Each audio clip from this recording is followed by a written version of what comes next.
یکی از هدفهای سفر لاوروف به تاجیکستان معلوم شد. تاجیکستان باید به اتحاد اقتصادی اوراسیا پیوندد.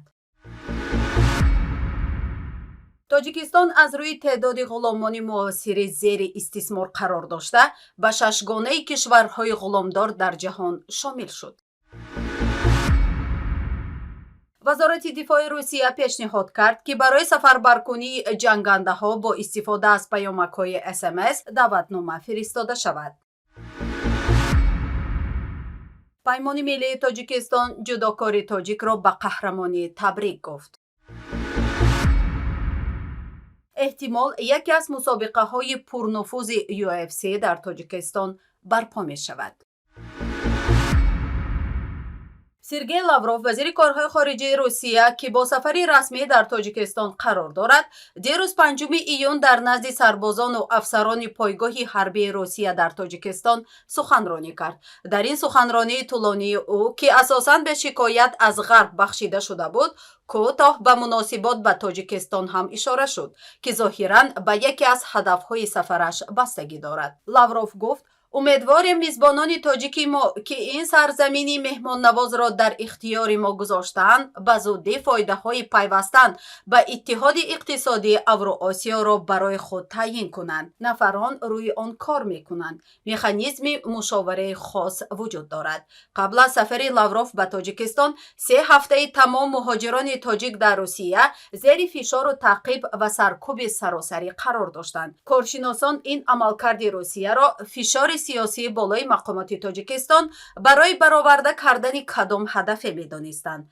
برخی این هدف را مجبور کردن تاجیکستان به اتحاد اقتصادی اوراسیا، برخی دیگر بازداشت تاجیکستان از همکاری‌های بیشتر با چین و گروه سوم طلب اجرای وعده رحمان در کمک به جنگ علیه اوکراین تخمین میزنند. حالا با صدا دادن مسئله پیوستن تاجیکستان به اتحاد اقتصادی اوراسیا از زبان لاوروف معلوم می شود هدف یا حداقل یکی از هدفهای فشار بالای مهاجران و سپس سفری او همین بوده است. دیروز محیدین کبیری رهبر پیمان ملی تاجیکستان در گفتگو با پیام گفته بود سرکوب مهاجران مقدمه سفر لاوروف به تاجیکستان بود و او حتما با دستاوردهای از تاجیکستان برخواهد گشت.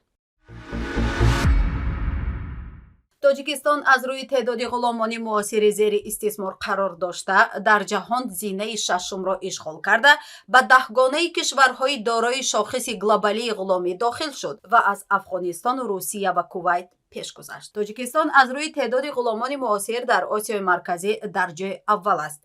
در گزارش گلوبال اسلاور ایندکس حدود 133,000 نفر در تاجیکستان غلام معاصر دانسته میشوند. گزارش را سازمان حامی حقوقی والکفری در همدستی با سازمان بین المللی مهنت و سازمان بین المللی مهاجرت آماده کرده است. به اطلاع محققان حاضر در سراسر دنیا 49.6 میلیون نفر در غلامی زندگی میکنند. از 2/3 آنها همگی در 10 کشور قرار دارند. محققان وضع را در 160 دولت پیگیری کردند. زیر مفهوم غلام معاصر همه گونه حالت استثماری که شخص با سبب تهدید، زورآوری، مجبورکنی، سوء استفاده از قدرت یا فریب نمیتوانند از آن فرار کنند فهمیده می شود. این سازمان در این یا آن شکل مهنت مجبوری، ازدواج مجبوری یا وابسته در بند قرض افتادن، استثمار جنسی مجبوری تجارتی، خرید و فروش آدمان، عملهای تجارتی شبیه غلامی، اینچنین فروش و استثمار کودکان را غلامداری معاصر دانستند. از همه کمتر غلامداری معاصر در دنیا، شویتسیا، نیدرلندیا، آلمان، نروژ و شویسریا به قید گرفته شده است. وزارت دفاع روسیه پیشنهاد کرد که برای سفربرکنی جنگنده‌ها با استفاده از پیامک‌های SMS دعوتنامه فرستاده شود. لایحه قرار در پورتال فدرالی لایحه‌های سندهای معیاری حقوقی نشر شده است. در این باره خبرگزاری ریا نووستی خبر داده می‌نویسد طبق این سند آگاهینامه از جانب کمیسریت حربی در حساب شخصی در پورتال خدمات دولتی در صورت حساب شخصی اندازسپارنده اینچنین توسط SMS смс ба рақами телефон фиристода мешавад. дар тавзеҳот гуфта мешавад ки тағйироти ворид шуда ба кам кардани вақти огоҳонидани шаҳрвандон дар бораи сафарбаркунӣ ба хидмати ҳарбӣ ва ё амалиёти ҷангӣ мусоидат мекунад. дар Русия аз 21 сентябри соли гузашта қисман сафарбаркунӣ эълон шуда буд ва дар охири моҳи октябр ба охир расид. ҳамагӣ 300 000 нафар хизматчиёни ҳарбии захиравӣ ба сафи қувваҳои мусаллаҳи Русия фиристода шуданд.